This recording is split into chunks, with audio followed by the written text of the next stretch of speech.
This conference will now be recorded.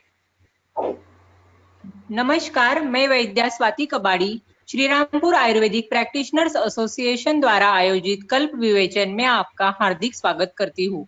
कल्प विवेचन की शुरुआत भगवान श्री धन्वंतरी जी के स्तवन से करने के लिए मैं वैद्या नेहा बैरागी जी को आमंत्रित करती हूँ। वैद्या नेहा जी।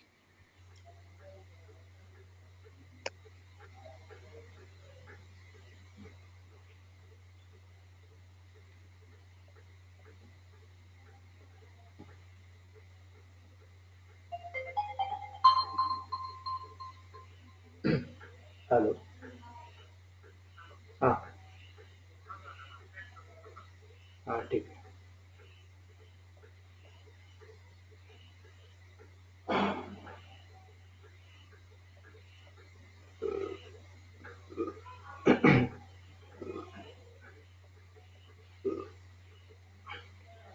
नेहा जी ज्वाइन है क्या?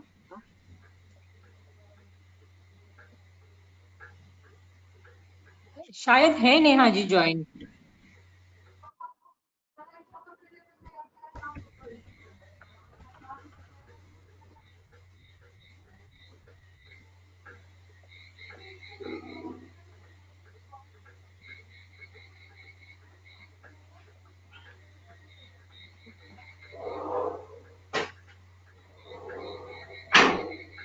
जी किसी और को बोलना है क्या? हाँ बोल रहे हैं मैडम, एक मिनट। ठीक है। नमामि धन्वन्तरिमादिदेवं सुरासुरैर्वन्दितपादपद्मं लोकैर्जरारुभयमृत्युनाशं धातारमीशं विविधौषधीनां शङ्खं चक्रं जलौकाम् तदतमृतघटं चारुदोर्भिश्चतुर्भिः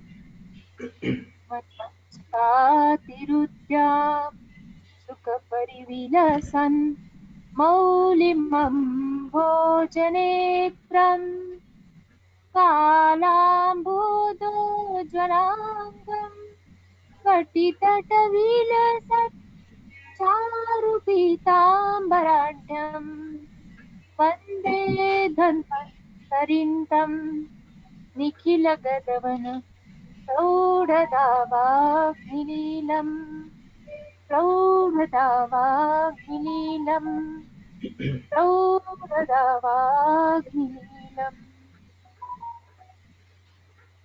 धन्यवाद वैद्या नेहा।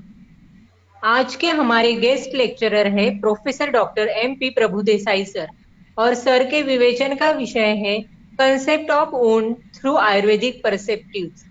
तो हमारे आज के वक्ता का परिचय हमें करा दे, ऐसी मैं वैद्या दीप्ति गुप्ता जी से विनती करती हूँ। वैद्या दीप्ति जी।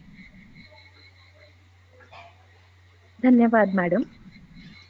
आज के हमारे वक्ता professor doctor Muralidhar Prabhudesai sir ji हैं। सर ने 1972 में MFAM में गोल्ड मेडल प्राप्त किया है। सर का पोस्ट ग्रेजुएशन 1979 में काय चिकित्सा में हुआ है और 1974 में FIIM। सर आर्य पोद्दार कॉलेज में 10 साल तक लेक्चरर रह चुके हैं। वे AVP पोस्ट ग्रेजुएशन कोर्स के टीचर भी रह चुके हैं।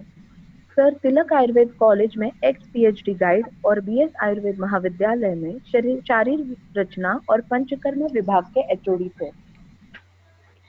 प्रेजेंटली सर सिंधुदुर्ग डिस्ट्रिक्ट में पंचकर्म प्रैक्टिस करते हैं और उसी में साथ में रिसर्च वर्क भी कर रहे हैं। सर के अनेकों पब्लिकेशंस है और सर ई लेक्चर्स के रूप में अपनी विद्या का अध्ययन भी करते हैं। सर अग्निकर्म, विद्या चिकित्सा और सिरावेद के एक्सपर्ट माने जाते हैं।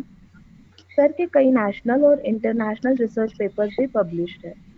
सर को कई अवार्ड्स भी प्राप्त है, जैसे Vaidya VM Gogte Vanaushadhi award, national service award in 2002, special service award for Panchakarma practice in rural area और आयुर्वेद भूषण अवार्ड इन 2013।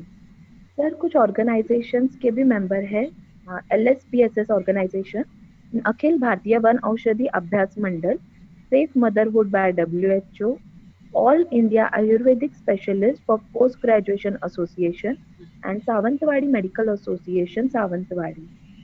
मैं श्री रामपुर आयुर्वेद प्रैक्टिशनर्स एसोसिएशन की ओर से सर का स्वागत करती हूँ। धन्यवाद। धन्यवाद वैद्यादीप्ति। आज के हमारे वक्ता उनका मंतव्य रखे उससे पहले कुछ जरूरी सूचनाएं हमारे सभी श्रोता वैद्यों के लिए।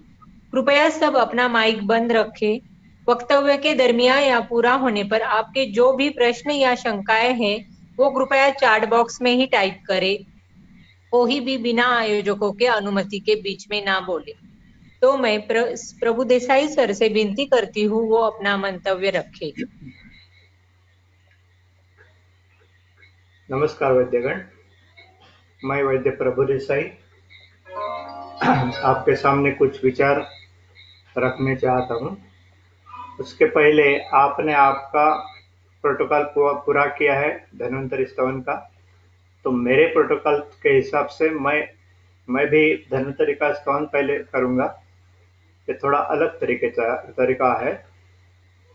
आविर्बभूव कलशं ददर्णवाद्य पीयूषपूर्णममरत्वकृते सुराणां ऋग्जालजीर्णजनता जनितप्रशंसो धन्वन्तरिस्य भगवान् भविकाय भूयात्। तो धन्वंतरि को भगवान धन्वंतरि का वंदन करके और हमारे गुरु श्री प्रता जोशी और नाना जोशी सर और उनके सुपुत्र श्री प्रवीण जोशी सर, इन दोनों गुरुओं को वंदन करके मैं शुरू करता हूँ। प्रवीण जोशी सर हमारे भी गुरु रहे हैं, उनके पास से हमने विद्या कर्म सीखा है। कई लोगों के पास से हमने कुछ सीखा है, उनमें वो भी है। तो आज का हमारा विषय है कि आयुर्वेद में व्रण विचार। तो इस हिसाब से हम आगे देखेंगे कि ये हमने सब्जेक्ट क्यों चुना, इसके बारे में थोड़ा बता के फिर आगे जाते हैं। देखिए, सामान्य जन में तो ऐसा अंडरस्टैंडिंग है सबको कि आयुर्वेद ये एंटीसेप्टिक के बारे में कुछ नहीं जानता और इसके लिए व्रण और व्रण कर्म, इसके लिए आयुर्वेद का कुछ फायदा नहीं होता है, ऐसे जन सामान्यों की समझ है। तो इसको छेद देने के लिए हम आपके सामने ये विषय लाया है।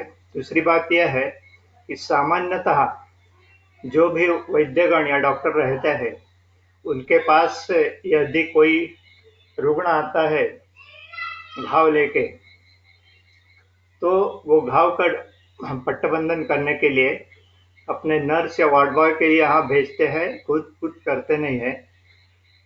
और बात ऐसी है कि आयुर्वेद के हिसाब से व्रण की अवस्था देखकर चिकित्सा करना चाहिए।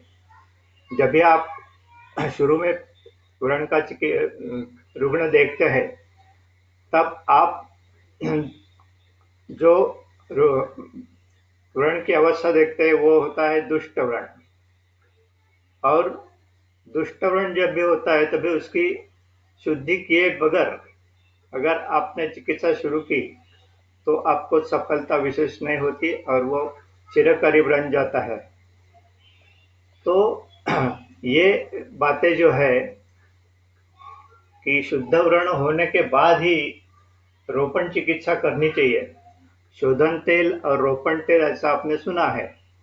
तो शोधन तेल ये व्रण शोधन के लिए काम करता है और रोपण तेल ये व्रण रोपण करने के लिए उपयुक्त होता है। तो इस हिसाब से ये सभी जो नर्सेस है, ये वैद्य के सहचर्य है, उनके लिए जो भी शिक्षा दी जाती है उनके अभ्यासक्रम के हिसाब से, तो उसमें ऐसी कोई शिक्षा नहीं दी जाती है। और इसलिए जब भी आपके पास कोई व्रण का रुग्ण आता है तो वैद्य ने खुद उसकी जांच करनी चाहिए और उसी के बाद में उसकी अगर चिकित्सा करे तो आप जरूर सफल हो सकते हैं आपके लिए हमने कोई रुग्णों के यहाँ नमूने पेश करने वाला है, उसमें आप देखेंगे। अभी सबसे पहले देखते हैं कि व्रण शब्द कैसे निर्माण हुआ। ऋणोति इति व्रणः अथवा रूढ़ेपि व्रणवस्तु न नश्यति इति व्रणः। सुश्रुताचार्य ने ये ऐसी व्रण की व्याख्या भी की है। व्रण उसे कहते हैं कि जो ठीक होने पर भी कुछ वहां निशानी छोड़ जाता है। और व्रणवस्तु के बारे में हम आगे जाके बात करेंगे। तो व्रणवस्तु रूढ़ होने पर भी, उसका व्रण घाव ठीक होने पर भी उसका निशान रह जाता है, उसको व्रण बोलते हैं। इसका वेदना की प्रकार से दो लक्षण इसमें आप देख सकते हैं। एक होता है सामान्य और दूसरा होता है विशेष। ये सामान्य लक्षण जो रहता है उसमें रुक या वेदना, ये लक्षण प्रमुख रहता है। और विशेष लक्षण जो होते हैं वो वात, पित्त, कफ और रक्त, इनके हिसाब से लिंग विशेष रहता है, ऐसा सुश्रुताचार्य ने बताया। तो आगे उन्होंने बताया कि वर्ण गात्र विवर्णने व्रणयति इति व्रणः। तो गात्र विवर्णन, इसके ऊपर डल्लन ने टीका जब की है तो उन्होंने लिखा है कि गात्र विवर्णनम, यहाँ घाव भरने के बाद यहाँ वैवर्ण्य निर्माण होता है और कई जगह वो अपनी निशानी भी छोड़ देता है। अभी यहाँ व्रण वस्तु बताई गई है। व्रण वस्तु जो बताई गई है, हेलो, आवाज कैसे आता है?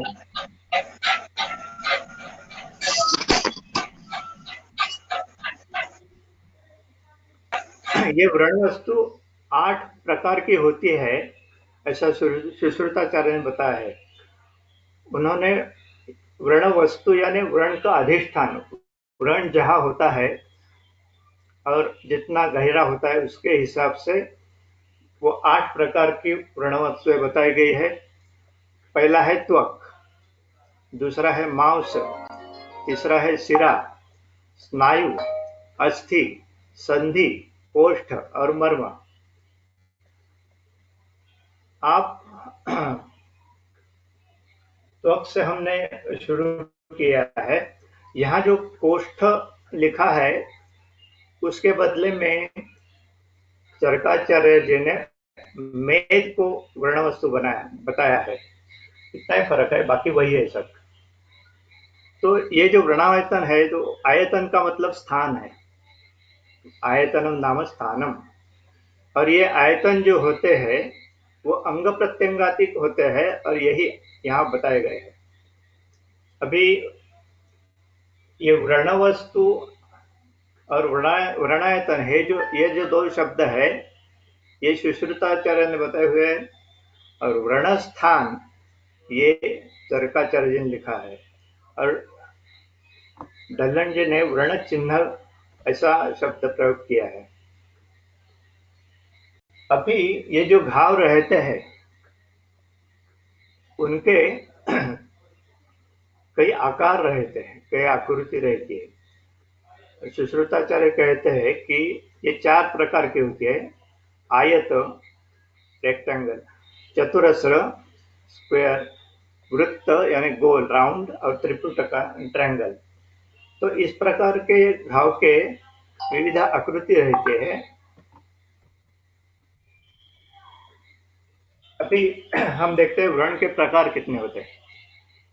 ये प्रकार जो है वो हेतु के हिसाब से 2 प्रकार है। एक है शारीर या निज और दूसरा है आगंतु। अभी इसमें क्या फर्क रहता है, देखिए। शारीर व्रण जो रहते हैं वहां दोषों की दृष्टि पहले होती है, उसके बाद में व्रणशोथ निर्मित होती है और उसके बाद में वर्ण की निर्मिति होती है। तो यहाँ दोष दृष्टि पहले है, लेकिन आगंतु जो वर्ण है यहाँ वर्ण पहले निर्माण होता है और बाद में दोष दृष्टि होती है। ये यहाँ फर्क ध्यान में लाना चाहिए। अभी इसमें हमने जैसा अभी बताया, शारीर जो वर्ण होते हैं वो वात पित्त कफ और शोणित और सन्निपात इनसे बने हुए रहते हैं, और आगंतु जो रहता है वो कई प्रकार के प्रहार होते हैं। कहाँ विषय प्रयोग होता है, विषय प्रयोग यानी जो जंगम विष जैसे सांप वगैरह रहते हैं या कुत्ता होता है, नहीं तो चूहा होता है, इनके काटने से होने वाला व्रण होता है, वो विषय में आता है। और कहाँ अगर आप ऊंचाई से गिरे तो भी व्रण हो सकता है। और उसी प्रकार कई प्रकार के आयुध है, जैसे परशु या बाण है, धनुष का बाण, या आप देखेंगे तो गोली से भी घात होते हैं, और ये अभिघात होने पर ये आगंतु वर्ण की निर्मिति होती है। चरकाचार्य ने विंशति वर्ण 20 प्रकार के वर्ण का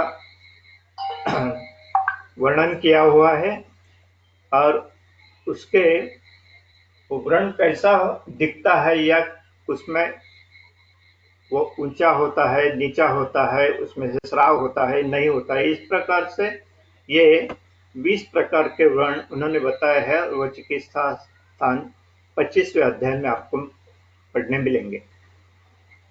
वर्ण प्रकार आगे के देखते हैं। पुनश्च द्वेधा व्रणो दुष्टः शुद्धश्च।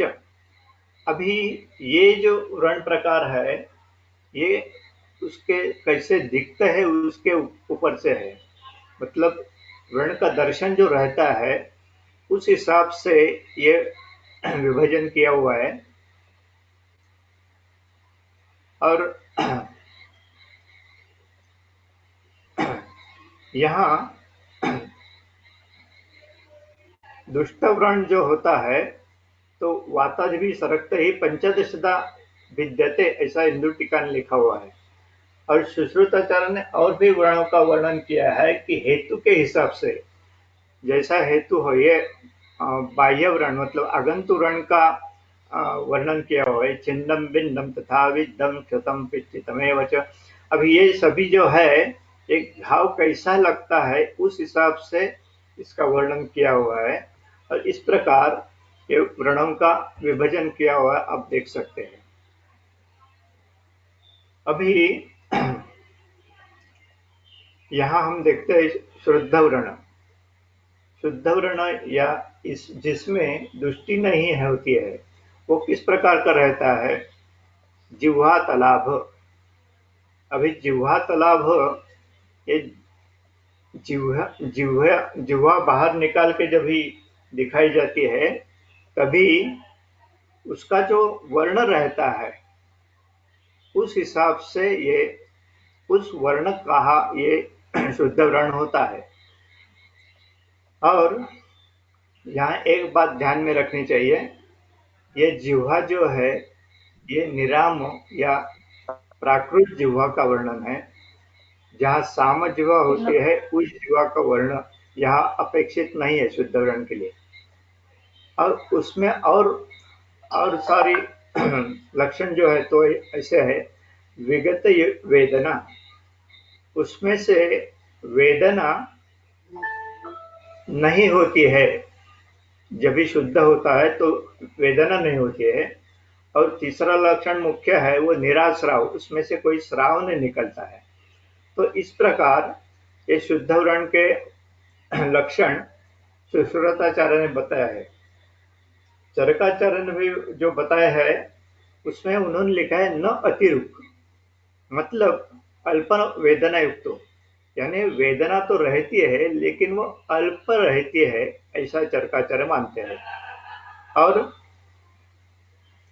न अतिरक्तो, ज्यादा लाल कलर रंग का नहीं होता है, न कि पांडु न कि श्यावो। इस प्रकार चरकाचार्य जी ने ये शुद्ध वर्ण के लक्षण बताए हुए हैं। अभी आपको आपके यहाँ जब भी पेशेंट आता है, जब भी रुग्ण आता है, तो ये दुष्ट वर्ण लेके आता है। तो दुष्ट वर्ण कैसे जाना जाता है, इसके लिए लिखा है। चरकाचार्य कहते हैं कि सपूति गंधो, उसके अंदर पस रहता है और उसका दुर्गंधि आती है। विवर्ण होता है, मतलब शुद्ध वर्ण हमने देखा कि वो जिह्वा तालाब रहता है, लेकिन अशुद्ध वर्ण जो रहता है विवर्ण रहता है। हम आगे कुछ उसके फोटोग्राफ्स देखेंगे, वहां आपको उस हिसाब से जान पड़ेगा। बहुत स्राव, उसमें से बहुत सारा स्राव निकलता रहता है। महारुजा या महारुख, उसमें से वेदना बहुत सारी रहती है। तो ये चरकाचार्य ने बताया है। शुश्रूषाचार्य बोलते हैं कि अति संवृत्तो अति विवृत्तो। अभी ये दुष्टवर्ण जो रहता है वो या तो अति संवृत्त संकुचित रहता है, जैसे कि हम नाड़ी व्रण इस प्रकार का वर्ण जानते हो, उस प्रकार का रहता है। और आगे सब उन्होंने लिखा है कि अति कठिनो, अति मृदु, उत्सन्नो, औत्सन्नो। कभी कभी वो घाव जो रहता है ऊपर आया हुआ लगता है, कभी कभी नीचे दब गया ऐसा लगता है। और कृष्ण रक्त पीत शुक्लादि नाम वर्णानम अन्यतमो वर्ण, बहुत सारे वर्ण उसमें हमें दिखाई देते हैं। और उसमें ऊती स्राव होती है, मतलब पूय स्राव रहता है।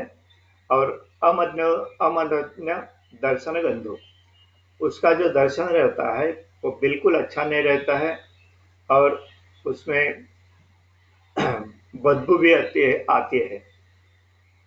ये कैसा रहता है, ये अत्यर्थ वेदनावान रहता है। इसमें वेदना ज्यादा रहती है, और उसमें दाह, पाक, राग, कंडू, शोक इत्यादि अनेक वर्ण दिखाई देते हैं। और कभी कभी वो दीर्घ कालानुबंधी होता है, क्रॉनिक वुंड जिसको बोलते हैं, वो उस प्रकार का रहता है। अभी यहाँ हम दुष्ट वर्ण देखते हैं। यहाँ ये बाएं तरफ जो 9/11 का जो व्रण है, जब भी हमारे पास आया तभी उसको साफ करके ये फोटोग्राफ लिया हुआ है। ये एक रुग्णा थी कुछ 50 बरस की, और उसको इस व्रण के लिए एम्पुटेशन की सलाह दी थी, और उसके कारण वो हमारे पास आई। 4 दिन के बाद आप दाहिने साइड में देख सकते हो, 4 दिन के बाद उसको साफ करके ये इस प्रकार का चित्र उसका बदली हुआ। तो आपको ध्यान में आएगा कि आयुर्वेदिक चिकित्सा से भी ऐसा हम कर सकते हैं, कोई भी एंटीसेप्टिक का वापर न किए करते हुए। अभी यहाँ सुश्रुताचार्य ने भी रुह्यमान व्रण के लक्षण बताए हुए हैं। ये जो लक्षण है ये इस प्रकार है कि यस्य अंतः क्लेद वर्जिता, जहां जिसमें से कोई भी क्लेद नहीं है, इस प्रकार के होते हैं। कपोत वर्ण प्रतिमा, कपोत यानी कबूतर, कबूतर के वर्ण के समान दिखते हैं। स्थिरा पिटिकावंत सर होती, वो स्थिर होता है। और इस प्रकार का वर्ण जो रहता है उसे रुह्यमान बोलते हैं। और जब भी वो घाव पूरा मिट जाता है तो किस प्रकार से दिखता है वो उसका वर्णन सम्यक रूढ़ व्रण लक्षण में आया है। समतलम यानी उसमें ऊंचा या नीचा कुछ नहीं होता है। त्वक सवर्णम, त्वचा का वर्ण उसको प्राप्त होता है। रूढ़ वर्तमानम, अगर उसमें कुछ छेद हो तो भर जाता है। अशूनम, उसमें शोथ नहीं है। अरुजम, मतलब अत्यधिक वेदना, ये जो लक्षण था वो जिसमें बिल्कुल नहीं रहता है, तो ऐसे व्रण को सम्यक रूढ़ व्रण कहा जाता है, सुष्मिताजनक। यहाँ हम दो चित्र फिर उसी पेशेंट के देखते हैं। देखिए यहाँ ये बाएं बाई ओर जो फोटो दिखता है 1811 का, तो वहां आप देखेंगे कि ये रूयमान है, बीच में छेद, एक बड़ा छेद दिखता है। और कुछ 9 दिन के बाद आप उसका चित्र हम दाहिने ओर देखेंगे कि वो किस प्रकार भर गया है, कि यहाँ उसको त्वक स्वर्ण हो गया है, कोई रूढ़वर्त्म हो गया है, उसके जो बॉर्डर थी वो भी फ्यूज हो गई है, और इस प्रकार ये जो व्रण रहा, ये व्रण रूढ़ व्रण है। अभी ये जो व्रण रहते हैं इसमें कई तरह के गंध होते हैं, तो ये किस प्रकार होते हैं, ये चरकाचार्य जी ने चिकित्सान के 25वें अध्याय में लिखा है। सर्पिहि तैल वसापूय रक्त श्रावाम्ल पूतिका व्रणानाम व्रणगंधज्ञैहि अष्टौ गंधा प्रकृतिता। 8 प्रकार के गंध उसमें आते हैं, ऐसा लिखा है। अभी यहाँ शायद आप ऐसा सोचेंगे, यहाँ श्राव जो है ये तो वर्ण का गंध नहीं हो सकता, अम्ल है। श्राव है वो हम नेत्र से देख सकते हैं, और अम्ल है वो रस ज्ञान है।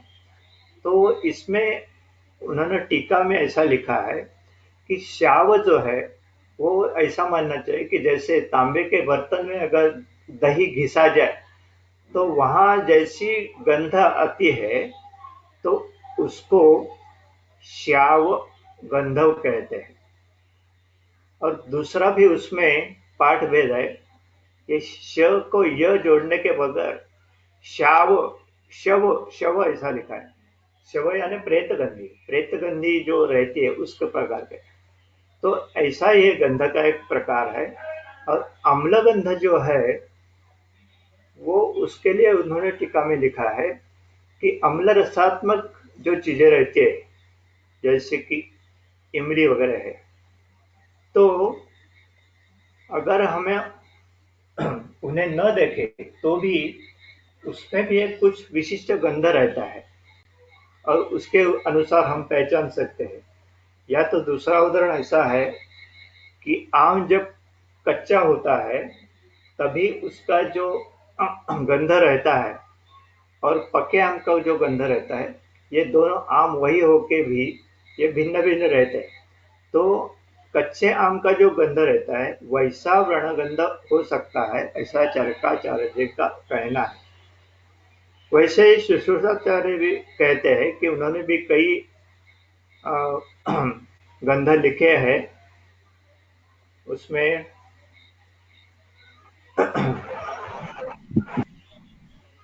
पंकगंध यानी कीचड़ जो रहता है, भूमिगंध, ये तो आपको सबको मालूम है कि जब भी बरसात का मौसम होता है, शुरुआत की बरसात गिरती है, तभी जो भूमि में से गंध आता है वैसे। तो ऐसे कई सारे गंध इन्होंने भी बताए हुए हैं। हमारे पास समय की कमी होने की वजह से हम इसमें डिटेल में नहीं जाएंगे। बाद में ये व्रण जो होते हैं, ये कई व्रण उसमें कृच्छ्र साध्य रहते हैं, और कृच्छ्र साध्य के जो व्रण है उनके बारे में अष्टांग हृदय अष्टांग संग्रह शुश्रूषाचार्य ने बताया है। कुष्ठीनाम विषजुष्टानाम शोषिणाम मधुमेहिनाम व्रणा कृच्छ्रेण सिद्ध्यन्ति येचाम चस्यु व्रणे व्रणाः। अभी उन्होंने बताया कि जिस रुग्ण को कुष्ठ व्याधि हो, तो अगर ऐसे रुग्ण को अगर व्रण हो जाता है तो वो कृच्छ्र साध्य रहता है। वैसे ही विषजुष्ट सांप अगर काट के जो व्रण बनता है वो कृच्छ्र साध्य होता है। इसका चित्र हम आगे देखेंगे। शोषिणाम यानी सर्व धातु का क्षय होने के बाद ऐसे व्यक्ति को अगर व्रण हो तो भी कृच्छ्र साध्य होता है। और मधुमेह ना, जिसको डायबिटीज है, जिसको मधुमेह है, जिसके मूत्र में पिपीले का आने की संभावना रहती है, तो ऐसे रुग्णों में ये व्रण कृत्रिम साध्य रहते हैं। अभी हम ऐसा देखते हैं कि कई रुग्ण हमारे पास आते हैं कि नॉन हीलिंग वुंड्स लेके आते हैं, उनकी जख्म भरती ही नहीं, ऐसी उनकी अवस्था रहती है। तो ये किस प्रकार के लोग हो सकते हैं, उसके बारे में इस सूत्र में विचार किया गया है। तो कुष्ठ हो सकता है, कुष्ठ जिसे हम लेप्रेसी कहते हैं। अब ये कुष्ठ साध्य क्यों होता है, इसके बारे में हम थोड़ा विवेचन करेंगे। कुष्ठ में आप तो जानते हैं, यहाँ संवेदना नष्ट हो जाती है। जब भी व्रण होता है तो व्रण भरने के लिए क्या क्रिया अपेक्षित है कि व्रण जहाँ है वहां से जो ज्ञान तंतु हमारे मस्तिष्क तक संवेदना लेके जाएंगे और उसके बाद में मस्तिष्क से आज्ञा निकलेगी और वहां जो व्रण वस्तु रहेगी उसको रिप्रोडक्शन की आज्ञा रहेगी। तो इस प्रकार का ये चक्र है। तो कुष्ठी या लेप्रेसी के रुग्णों में वह मेंदु को उसकी संवेदनाएं न पहुंचने की वजह से ये कृत्रिम व्रण हो जाता है। वैसे ही मधुमेह तो आपको मालूम है कि ये विषयुक्त व्रण जो है उसके बारे में हमने कहा कि हम आगे एक चित्र बताएंगे, तभी आप उसकी कथा सुनेंगे। अभी कई व्रण ये असाध्य हो जाते हैं। ये कब हो जाते हैं, इसके बारे में सुश्रुताचार्य कहते हैं कि प्राणमावसक्ष्या श्वास कास अरोचक पीड़िता प्रवृद्ध पूय रुधिरा व्रणा येषां च मर्मसु। देखिए,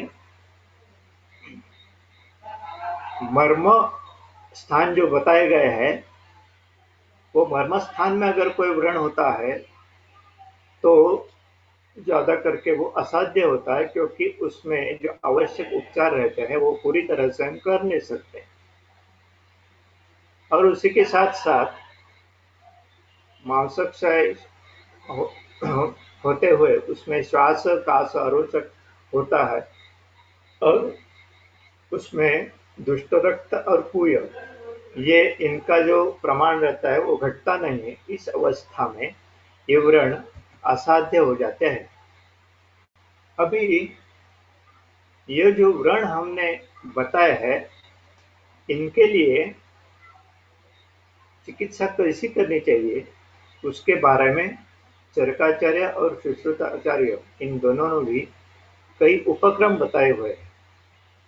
सुश्रुताचार्य ने जो उपक्रम बताया है वो उपक्रम षष्ठी यानी 60 है, और इसमें जो 60 प्रकार के उपक्रम जो है उसमें विश्रावण यानी रक्तमोक्षण का उल्लेख 2 जगह किया हुआ है दोष शोधन के लिए। इसमें क्रिया में तो कोई फर्क नहीं होता है, फिर भी ये 2 बार बताया गया है। और आप आगे देखेंगे उसमें कृष्ण कर्म और पांडु कर्म बताया है। जब व्रण घाव भरने के बाद अगर उसमें पांडुता आ गई तो उसका कृष्ण कर्म करना पड़ता है, और अगर घाव वो श्वेत हो गया, जैसे कि आपको मालूम है कि मोटरसाइकिल जो चलाते हैं वो अगर गिर गए और साइलेंसर से वहां दहन हो गया, अग्निदग्ध हो गया, तो फिर वहां जो घाव रहता है वो कई दिनों तक श्वेत रहता है। तो वहां कृष्ण कर्म करना चाहिए, और जब भी घाव भरने के बाद वहां कार्ष्ण्य आ जाता है तो पांडु कर्म करना चाहिए। और इसके साथ साथ षष्टिक उपक्रम में उन्होंने प्रतिसारण भी बताया हुआ है। प्रतिसारण इसका अर्थ है कि सवर्णीकरण। अभी ये कृष्ण कर्म और पांडु कर्म ये दोनों बताने के बाद इसकी आवश्यकता तो नहीं लगती थी, फिर भी बताया हुआ है। अभी इसमें जो षष्ठी उपक्रम है उसमें सर्पी इसका उल्लेख 2 बार आया है और उसका विश्लेषण करते हुए ऐसा बताया गया है कि सिद्धवृत्त या शोधनवृत्त और रोपणवृत्त, ऐसे सिद्धवृत्त का एक जगह उसका संदर्भ लेना चाहिए और केवल वृत्त का संदर्भ दूसरी जगह लेना चाहिए, ऐसा टीका में हम पढ़ सकते हैं। अभी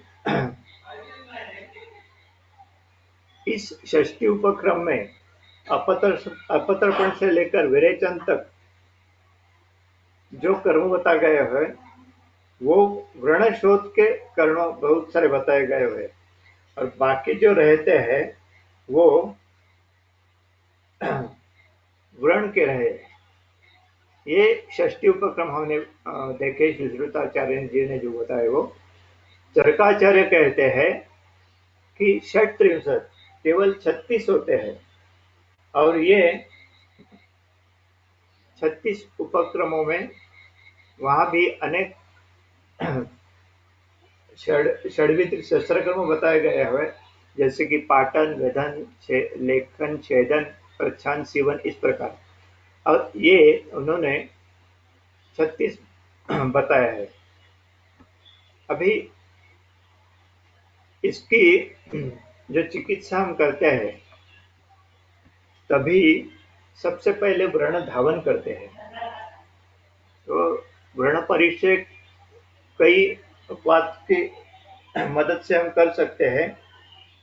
अभी अगर शुरू में हो व्रण जब भी शुद्ध नहीं होता है, मतलब दुष्ट होता है, तभी वो अगर मेह व्रण हो या कुष्ठ व्रण हो तो आरगवदादि गण के द्रव्य हम उसका इस्तेमाल कर सकते हैं और या तो सुरसादि गण का इस्तेमाल कर सकते हैं। व्रण शोधन के लिए और एक गण बताया गया है वाग्भटाचार्य जी ने, जो अर्कादि गण नाम से प्रसिद्ध है। तो अगर शोधन क्रिया करनी हो तो इन गणों से बना हुआ क्वाथ से आप वो कर सकते हैं। अगर व्रण का रोपण करना हो तो प्रियंगवादी गण और अम्मष्ठादि गण, इनकी सहायता से हम परिचय कर सकते हैं। तो इस प्रकार अभी ये तो ग्रंथ में बताया हुआ है। हम हमारी बहुत सारी जो चिकित्सा रही वो बिल्कुल छोटे देहात में हुई और इस हिसाब से जैसा कि आपको हमसे पहले अनिल दुबे जी ने बताया था कि इस चिकित्सा का जो खर्चा रहता है वो कम से कम होना चाहिए और देहात में होने की वजह से हमने भी वैसा ही किया कि किसी भी चिकित्सा का खर्चा कैसे कम हो। तो इसके लिए हमने देखा कि त्रिफला क्वाथ का परिचय अगर किया जाए तो वो अच्छा उसका परिणाम दिखाई देता है। और अष्टांग हृदय में बताया भी है कि ये व्रणरोपण है, त्रिफला क्वाथ जो है व्रणरोपण है और इसको दुष्टव्रण में भी हम उसका परिचय कर सकते हैं, क्योंकि वो त्वगत क्लेद जित है। ये व्रण जो होता है वो त्वगत क्लेद जब तक कम नहीं होता है तब तक भरता नहीं है। तो इन दोनों हिसाब से हमने ये त्रिफला क्वाथ चुना और उसका हमने परिणाम देखा और बहुत अच्छा परिणाम उसका मिलता है वो परिचय के लिए। और अभी है त्रिफला क्वाथ जो है जहां वेदना ज्यादा रहती है, मतलब वात प्रधान व्रण हो, तो वहां हम उसका प्रयोग वातक प्रधान हो या कफ प्रधान हो तो उसमें हम उष्ण क्वाथ से धावन करते हैं। और आप तो सब जानते हैं कि जब भी कोई भी जीपी जनरल प्रैक्टिशनर रहता है तो व्रण धावन के लिए या तो वो डेटॉल, बिटाडाइन या यूसॉल ऐसे ऐसे रासायनिक द्रव्यों का इस्तेमाल करता है, और वो कुछ गर्म वगैरह करके नहीं देता है, वो वैसा ही जैसा होता है वैसा ही वापरता है। तो जब हमने ये देखा कि पेशेंट कंप्लायंस जिसे बोलते हैं, ये गर्म क्वाथ होने की वजह से कई छोटे बच्चे भी हमारे यहाँ ही व्रण कर्म के लिए आते हैं, क्योंकि दूसरी जगह अगर वो गए तो वहां वो शीत द्रव्य से उसका धावन करते हैं, इसकी वजह से उनकी वेदना बढ़ती है और चुभन लगती है। तो इस प्रकार खाली इसका इसमें निषेध भी देखना चाहिए। जब भी आप कोई भी चीज वापरते हैं तो निषेध भी देखना चाहिए। ये हमने बताया कि अगर वो वात प्रधान या कफ प्रधान हो तो आप उसको पोषण करके उसका वापर कर सकते हो, लेकिन अगर वो पित्त प्रधान हो, रक्त प्रधान हो, विषयुष्ट हो या अग्निदग्ध हो तो ऐसे व्रणों में शीत प्रयोग ही करना चाहिए, इसको भूलना नहीं। अभी व्रणकर्म ये सुश्रुत ने जो बताया है वहां उन्होंने बताया है, अभी ये जो सूत्र है सूत्र स्थान 5 का, वो शस्त्र कर्म के बाद के व्रण का है। अभी हम इसमें ज्यादा विवेचन नहीं करेंगे। व्रण धूपन, अभी देखिए ऐसा कहा जाता है कि हमारे पास कोई एंटीबायोटिक नहीं है या एंटीसेप्टिक की आइडिया कुछ नहीं है, ऐसा नहीं है। ये जो धूपन कर्म है, अभी कोरोना का काल चालू है तो कई वैद्यों की सलाह है कि ये धूपन कर्म को बढ़ावा देना चाहिए, और वही सही है। तो ये धूपन जो रहता है, इस धूपन से, धूपन की गर्मी से और उसमें से जो भी धुआं निकलता है उसकी वजह से वहां की हवा वातावरण शुद्धि हो जाती है। इसमें क्या क्या आता है देखिए, गुग्गुलु, अगरु, सर्जरस, वछा, गौर सर्षप यानी राई, और उसके साथ लवण, निम्बपत्र, ये सब मिश्र करके उसमें आज्य युक्त, मतलब उसमें घृतम मिला के उसका अब अगर धूप बनावे और उसी से धूपन कर्म करे तो सबसे अच्छा रहता है। अभी जब भी हम व्रण धूपन करते हैं तो सिर्फ व्रण का नहीं करते, व्रण के पट्टबंधन के लिए जितने भी सामग्री रहती है उस सभी का, वो ड्रेसिंग बैंडेज लेके वो कॉटन हो या कुछ जो भी पट्टबंधन के लिए आवश्यक रहता है, वो सभी सहायक द्रव्यों का हम धूपन करते हैं, और उसके साथ साथ व्रण का धूपन करते हैं।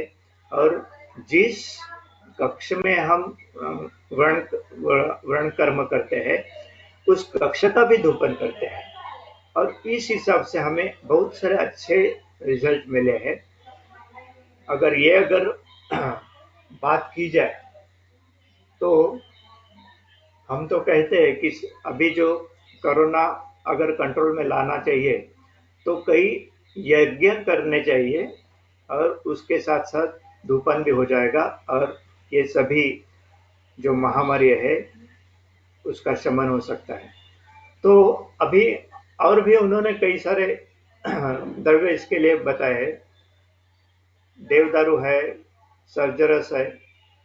इससे क्या होता है देखिए, तस्य गुणा, अभी उसमें क्या होता है, धूपनात् वेदनोपशमो, वेदना कम हो जाती है, उसके साथ साथ व्रणमैषध्यम, व्रण में विशदता आ जाती है, यानी वो साफ सुथरा बनता है, और आश्रावोपशम, उसमें जो स्राव निकलता है उसका भी उपशम हो जाता है।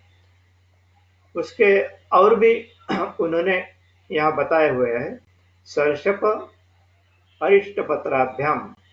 अभी सरसप यानी राई, अरिष्टपत्र यानी अरिष्टक नहीं है, यहाँ निम्बपत्रक अपेक्षित है, सर्पिषा लवणेन।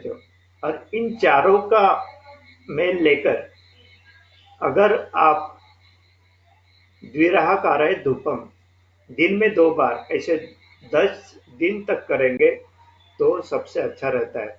और हम जब भी धूपन करते रहे तो ये लास्ट जो हमने बताया सरसप, अरिष्टपत्र, सर्पी और लवण, इनका ही धूपन किया तो उसके भी बहुत सारे अच्छे रिजल्ट हमें मिले।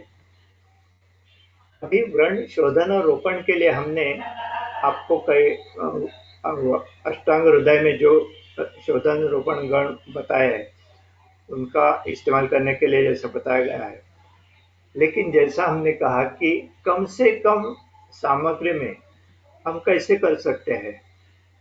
तो अभी व्रण का शोधन करना हो तो उसके लिए हमने मधु, इसके साथ टंकण लाई का उपयोग किया।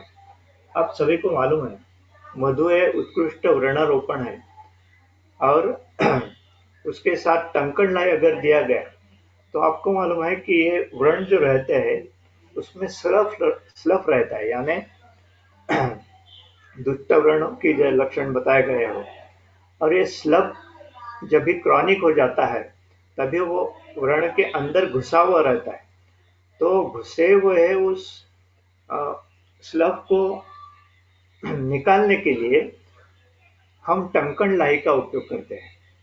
तो आपको ये मालूम है कि टंकण लाई का उपयोग, और जब भी हमारी श्वास नलिका में कफ चिटक के रहता है तो उसको छुड़वाने के लिए इसका टंकण का बहुत अच्छा उपयोग होता है।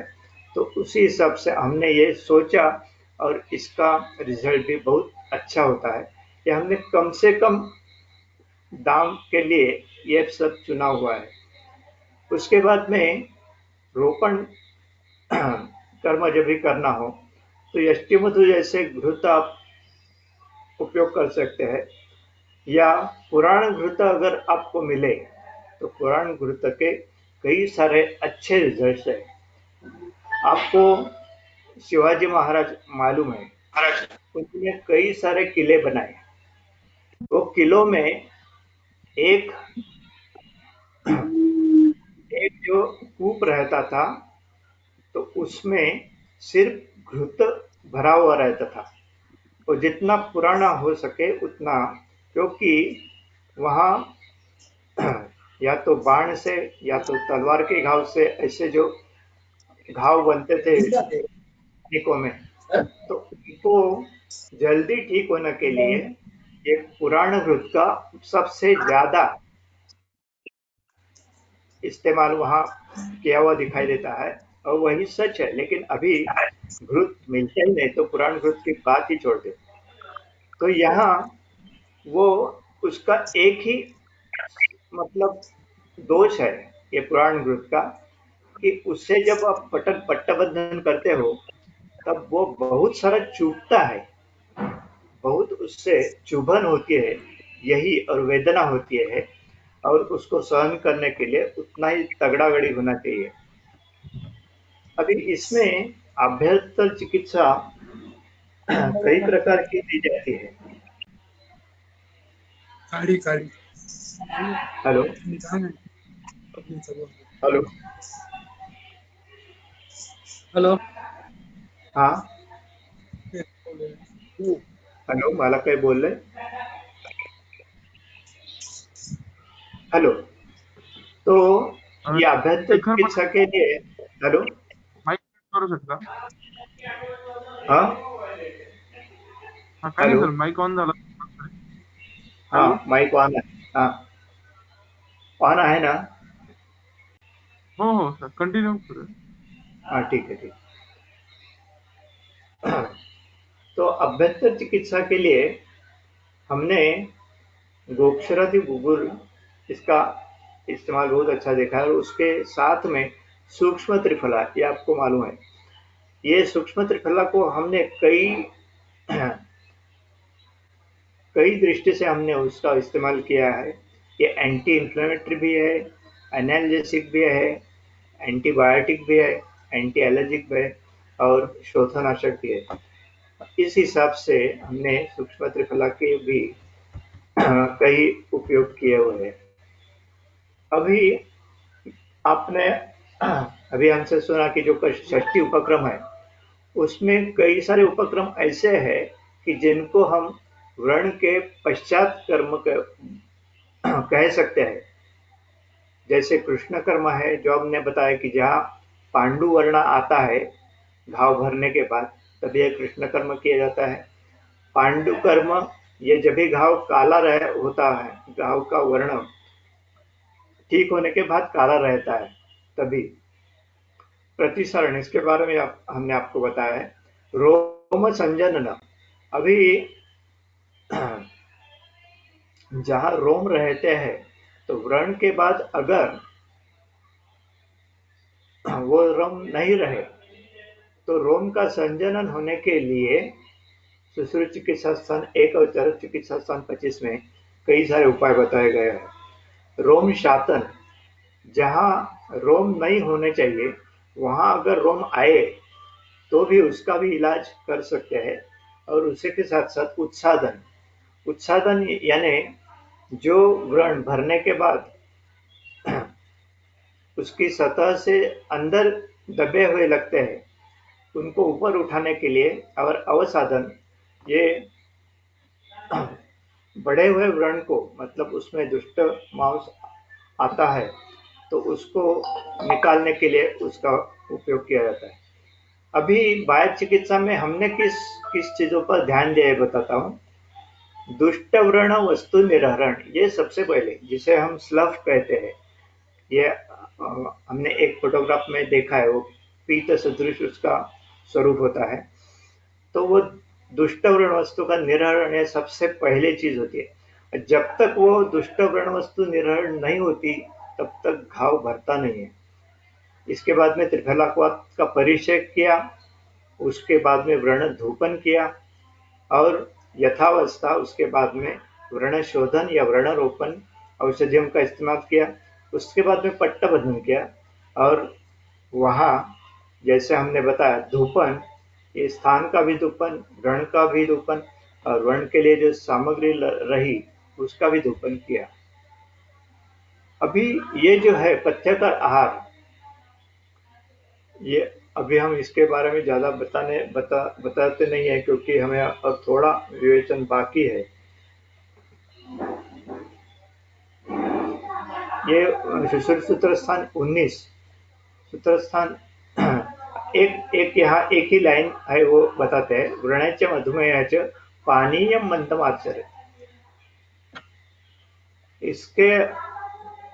इससे आपको पता चलेगा कि इसमें पानी का बहुत कम इस्तेमाल होना चाहिए क्योंकि क्लेद बढ़ने की संभावना रहती है। तो और चरक सुश्रुत चिकित्सा स्थान 1 में बताया है कि वो आहार लघु होना चाहिए, उष्ण अग्निदीपन होना चाहिए, स्निग्ध होना चाहिए। पथ्यकर विहार, ये व्रणितागार जो रहेगा जिसमें हम व्रणित पेशेंट को अगर इंडोर में रखा तो कैसा होना चाहिए, आतव वर्जित निवात प्रशस्त शुचि ऐसा होना चाहिए। और उसमें प्राक्षरस्कम शयनम कहा है कि पूर्व दिशा में उसका सिर होना चाहिए। और वो जो उसके साथ में जो भी परिचारक रहेंगे या तो उसके मित्र रहेंगे वो अनुकूल रहना चाहिए, मतलब वो अच्छी बातें करनी चाहिए। नहीं तो बहुत सारे बार ऐसा होता है कि इसके पेशेंट को आते हैं वो कैसा ठीक नहीं हुआ, ये फलाना ठीक नहीं हुआ, उसको वो मर गए, ऐसे बुरी बातें बताते हैं। तो ऐसा नहीं होना चाहिए। तो इस प्रकार अभी अपथ्य आहार में आप देखते हैं कि यहाँ पे बहुत सारी चीजें बताई गई है। और ये अपथ्य का जो है ये सुश्रुताचार्य ने बताया है कि ऐश विज्ञेय पूय वर्धना, जो क्यों नहीं करना चाहिए, इससे पूय बढ़ता है। अपथ्य का विहार भी आप यहाँ देख सकते हैं। अभी यहाँ हम व्रण के लिए विशेषता जो डायबिटिक वुंड रही या तो कुष्ठ की वुंड रही या तो जहां विष सांप के काटने से व्रण रहे, इन सभी में हमने जलौकाचरण बहुत सारा किया है और इसके रिजल्ट बहुत अच्छे आए हैं। अभी यहाँ देख सकते हो कि 14/11 को उसके व्रण की स्थिति और 19/11 को उसमें हुआ फर्क। अभी ये जो पेशेंट था ये इसका खुद का बड़ा होटल और लॉज था, तो उसको पाव काटने की सलाह दी गई थी, क्योंकि यहाँ आप देख सकते हैं 17/1 का जो फोटो है उसमें कि उसको सेल्यूलाइटिस है, तो उसको बिलियनी एम्पुटेशन का सलाह दी गई थी। उसको हमने इस प्रकार से जलौका लगाई, तो उसके बाद में उसके यहाँ 2 घाव थे, एक एड़ी के यहाँ था और जो जंघा भाग दिखता है वहाँ सेल्यूलाइटिस था। तो इस प्रकार वो घाव अच्छा हुआ। देखिए शुरू में ऐसा था जैसा 18/1 को दिखाई देता है और 14/2 के बाद वो कम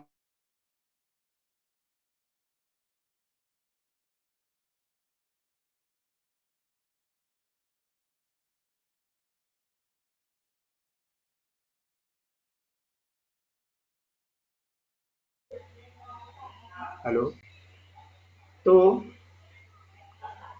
यहाँ जो बताया है, तो इस पेशेंट को गृहित धर के बताया क्योंकि ये पेशेंट हमारे यहाँ 2 बार एडमिट हुआ था। पहले बार वो ठीक हुआ और फिर घर जाने के बाद उसको लगा कि अभी हम मुक्त हो गए। ये डायबिटीज का पेशेंट था, तो उसको दारू पीने की आदत थी और उसके साथ में वो काजू खाना शुरू किया, वो खारा सिंह खाना शुरू किया और उसके बाद में फिर वो सभी जख्म बढ़ गए और उसके बाद में फिर वो हमारे पास आया और फिर ठीक होके गया। उसके बाद हमको बताया कि आप जैसा कहेंगे वैसा हम पथ्य रखेंगे। तो पथ्य का महत्व कितना रहता है ऐसी ऐसी जगहों में, उसका आप अनुभव कर सकते हैं।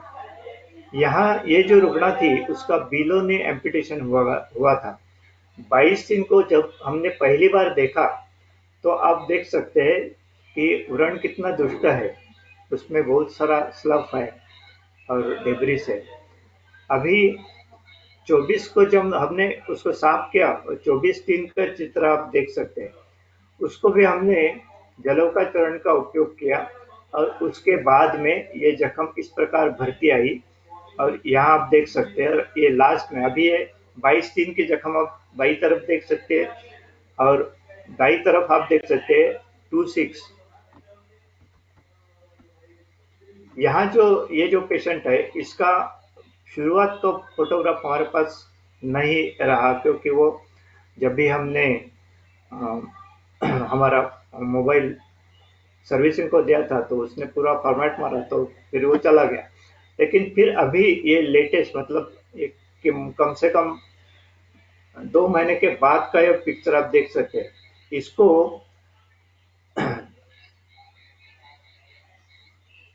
रसेल वाइपर करके जो सांप का प्रकार है तो उसने काटा था।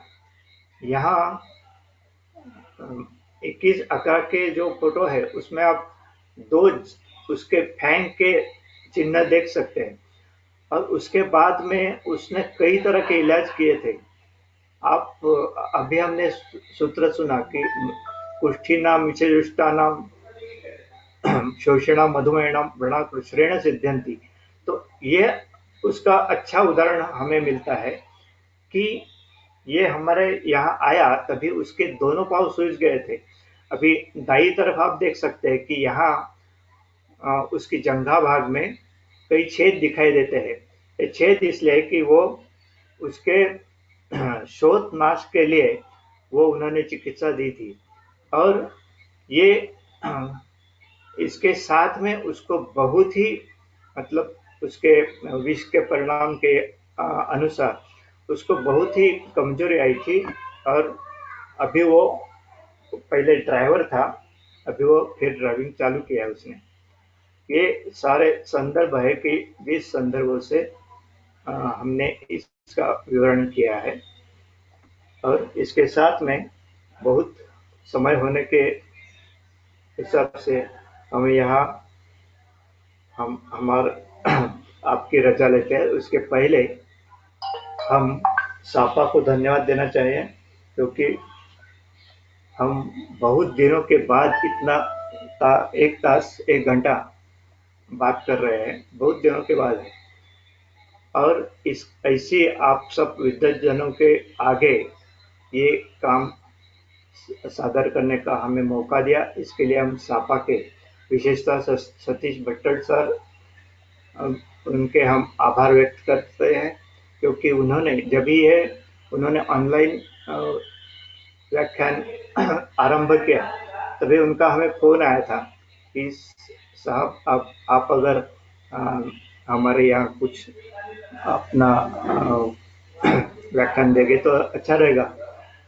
तो तभी तो हमारे यहाँ रेंज अच्छी नहीं थी, लेकिन हमारे छोकरा जो है उसने खास उसके लिए हमारे लिए यहाँ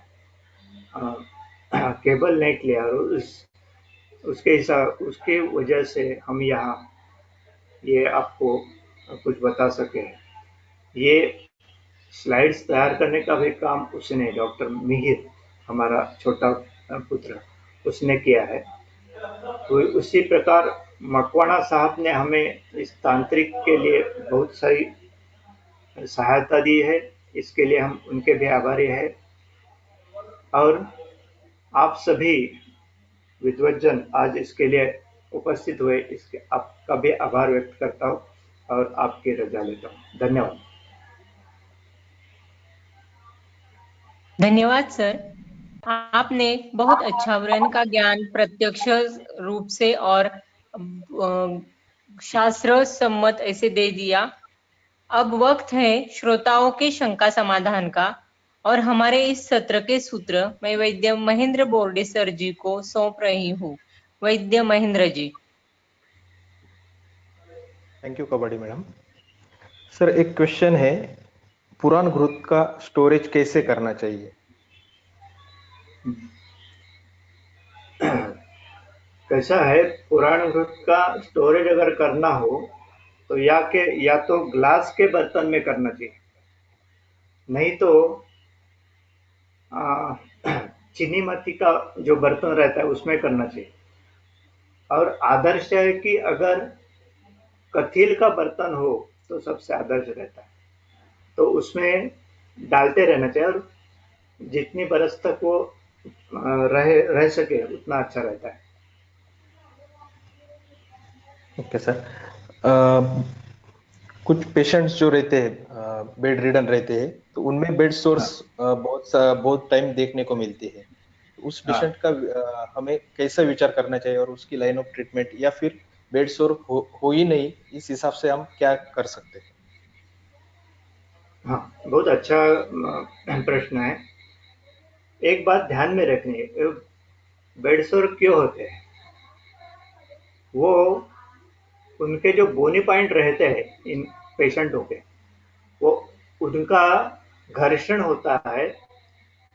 और ज्यादा करके हम देखते हैं कि सभी रुग्णालयों में जो गद्दी रहती है उसके ऊपर प्लास्टिक का आवरण होता है और प्लास्टिक के साथ अगर वो घर्षण होता रहे तो ये बेड सोर होने की संभावना ज्यादा रहती है।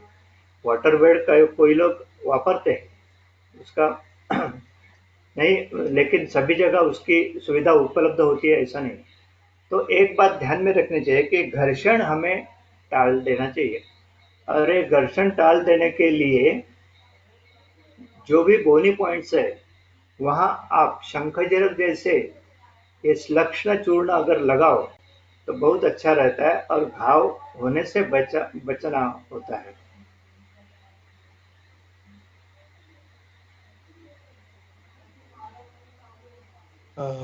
कभी कभी ऑपरेशन के बाद पेशेंट्स में वुंड हीलिंग के बाद किलॉइड फॉर्मेशन दिखता है, तो ऐसा देखा जाता है आगे की जब भी वुंड हो जाएगी उसमें किलॉइड फॉर्मेशन होगा ही होगा, तो फिर उसकी ट्रीटमेंट क्या कर सकते हैं हम? हाँ, तो अभी हमने ये बताया कि व्रण उपक्रम में व्रणावसाधन करके एक कर्म है।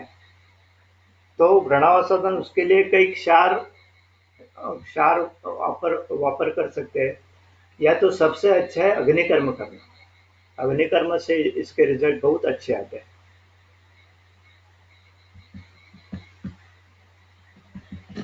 सर दुष्ट व्रण का शोधन कैसे करें, या फिर वो जो स्लफ रहती है तो उसको रिमूव करना हो तो कैसे करना है? हाँ, ये तो अभी हमने बताया है, फिर उसको रिपीट करेंगे क्या? हाँ शॉर्ट में। ये, हाँ, ये तो हमने शॉर्ट में हाँ हाँ हाँ। हाँ, क्या ठीक हुआ, है, ठीक है। कोई अगर लेट ज्वाइन हुआ होगा ना, तो हाँ ऐसा हाँ, ठीक है, प्रॉब्लम ठीक होता है सर। है। सबसे परीक्षा ये करनी है कि व्रण दुष्ट है या नहीं। तो हमने जो आपको स्लाइड बताई है, तो उस हिसाब से आप उसका उसका दर्शन करके आप पता लगा सकते हैं। शायद आपको दिखाई देती हो, तो अभी हमने वो पुराने एक दिखाई हुई स्लाइड यहाँ बताई है। आप देख सकते हैं क्या? हेलो? हाँ सर दिख रही है, यस यस यस हाँ दिख रही है सर। हाँ। तो ये जो स्लाइड है, इसमें 22-3 की जो स्लाइड है वो दुष्ट वर्ण की है। यहाँ आप देख सकते हैं पूरा स्लफ है। अभी इस स्लफ को साफ करने के लिए जो हम द्रव्य उपयोगी जिसका हम इस्तेमाल करेंगे, वो वर्ण शोधन होना चाहिए। और इसके लिए हमने बताया कि हमने एकदम कम से कम दाम में उपलब्ध होने वाला टंकण भस्म और मध, इसका इस्तेमाल किया है। टंकण इसके लिए किया है कि ये जो अभी अब आप दुष्टवर्ण देखते हैं, इसमें वो बहुत सूक्ष्मतम जगह तक जाके पहुंचता है। और ये जो स्लफ है, उसके कई सारे जड़ अंदर घुसे हुए रहते हैं। उनको निकालना बहुत कष्टदायक होता है। ये कई जगह हमें काटना भी पड़ता है, लेकिन वो सोच के काटना है कि हम स्लफ ही काटते हैं, कोई त्वचा नहीं काटते। तो इस प्रकार उसका पहले शोधन करना चाहिए, और उसके बाद ही आप उसका रोपण के बारे में सोच सकते हैं।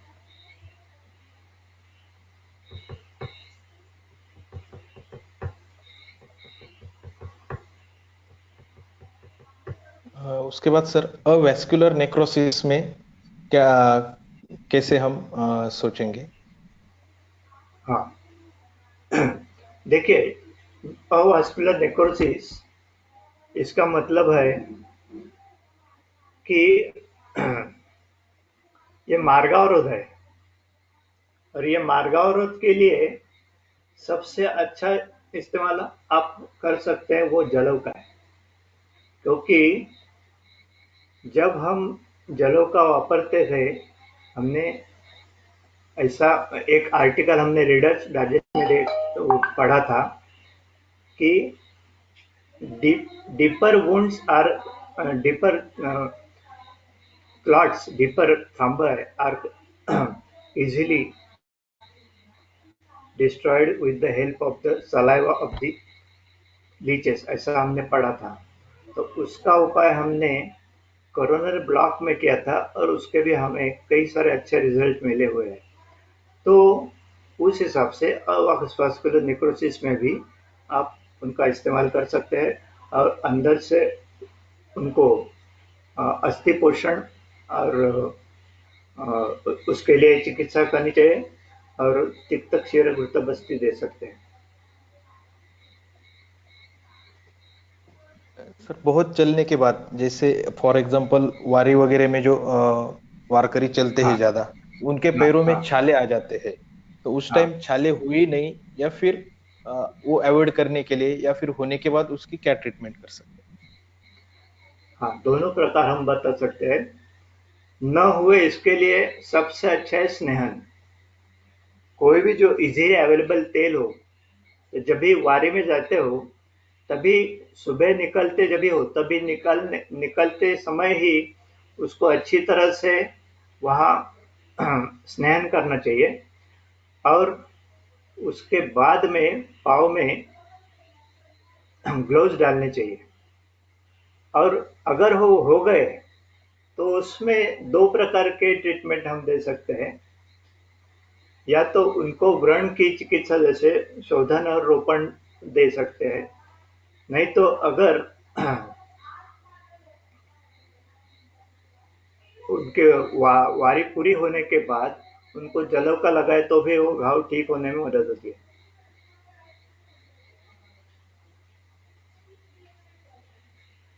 Okay sir. सर आपने व्रण के परिषेक के लिए त्रिफला कवच बोला था, तो वातज हाँ और कफज में हमें गर्म यूज करना है, तो फिर पित्तज में हाँ ठंडा यूज करना है या फिर हाँ गर्म हाँ, ही है सर? बिल्कुल बिल्कुल, वही तो हमने बताया कि पित्त प्रधान, रक्त प्रधान और विषैले जो व्रण होते हैं विष के कारण होने वाला, अभी हमने एक स्लाइड आपको बताई थी।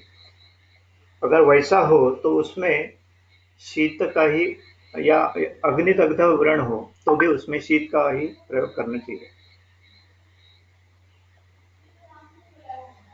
ओके सर, एक लास्ट क्वेश्चन। हाँ हम जब टंकन लाई और मधु यूज करते हैं तो जो हाँ, वुंड का जो मुख है उसे बंद करना है या ओपन रखना है?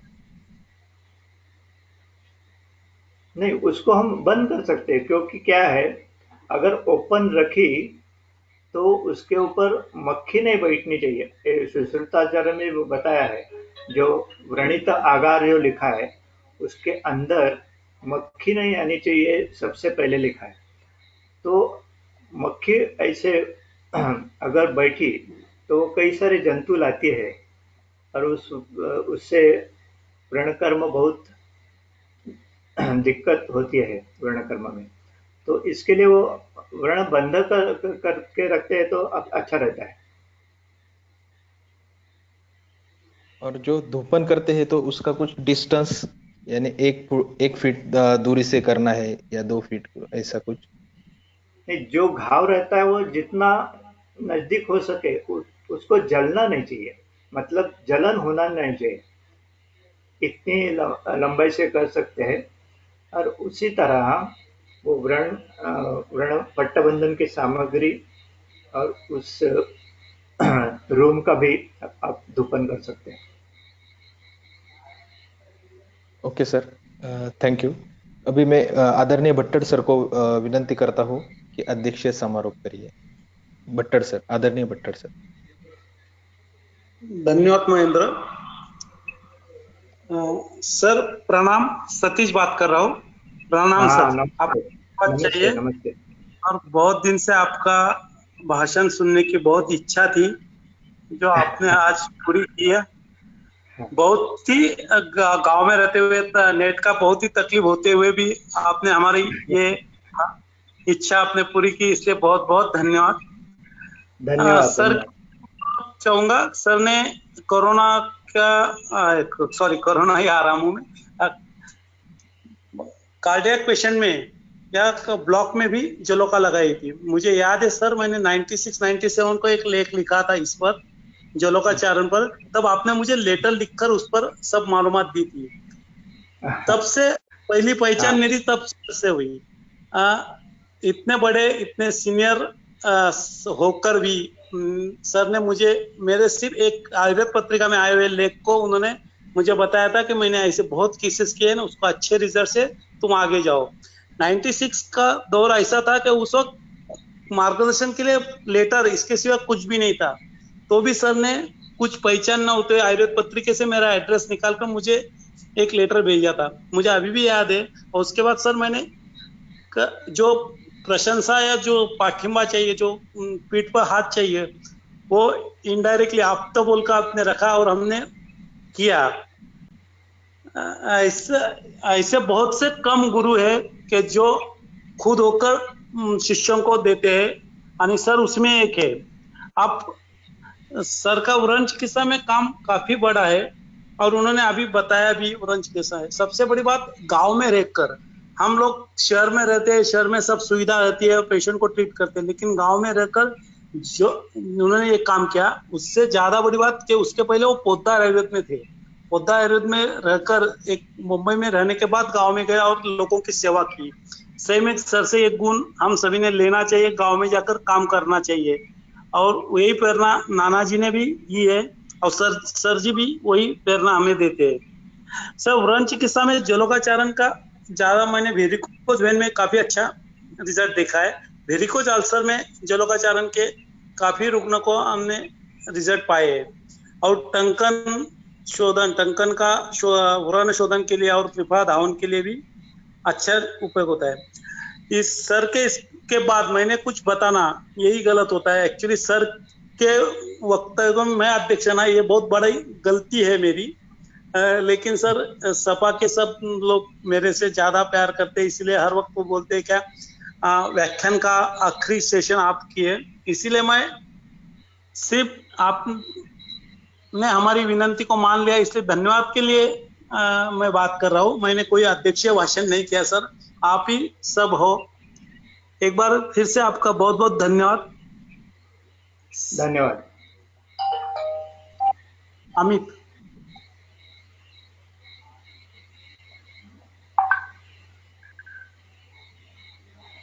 हॅलो, कबड्डी मॅडम समारोप करा। कबड्डी मॅडम।